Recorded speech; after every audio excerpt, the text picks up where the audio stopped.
再來是民眾黨的黨主席黃國昌最近出冊，講2018年第一時代力量參與到勞基法修法，到凱道靜坐抗爭，但是抗爭到半暝4點，當時的戰友林昌澤甲這個洪志陽等人攏先走，並無甲伊戰到最後。這時候洪志陽的翁婿，也就是新北市議員杜冠廷真不滿。講洪志陽當年老體身體無穩定，但是煞互黃國昌講甲袂輸是反背人共款。杜冠廷講，伊對太太感覺真唔甘。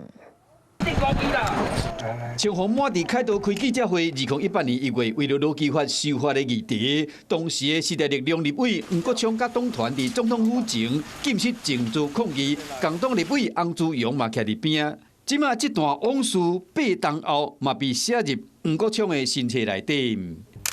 黃國昌佇冊內底講到講，差不多透早4點左右，伊目睭刻刻，當伊個背金的時，發現講邊的人攏離開啊，弗雷迪無看，洪志陽嘛無看，高路嘛無看的人，有的講是人無爽快去病院，有的是點點啊消息，啊，毋是講當時共黨的委員並無甲伊徛到最後，或者洪志陽的先生，民進黨的新北市議員杜冠廷真不滿，伊真無奈地講洪志陽當時。老體無偌久，黃國昌知影，全黨團攏知影，林昌佐閣因為安尼陪洪志陽去病院，一個忍受人無爽快，陪伊經到最後一天的透早被清場的洪志陽，互伊講啊變成一個反背黃國昌的人，和杜冠廷真唔甘。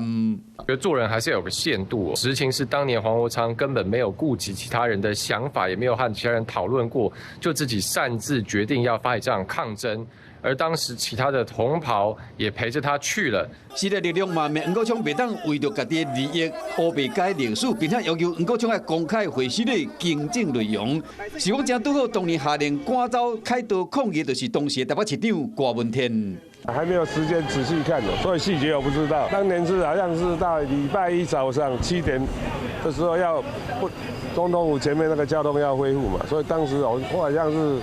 跟警察局有說7點道路要通，然後就這樣。針對黃國昌新冊細節，郭文提講也未看到，但不伊是推薦人。有關作者黃國昌面對這個爭議，暫時無回應。不過，因為戰友凱道的恩怨，隨着這個新冊出版，又閣提出來留。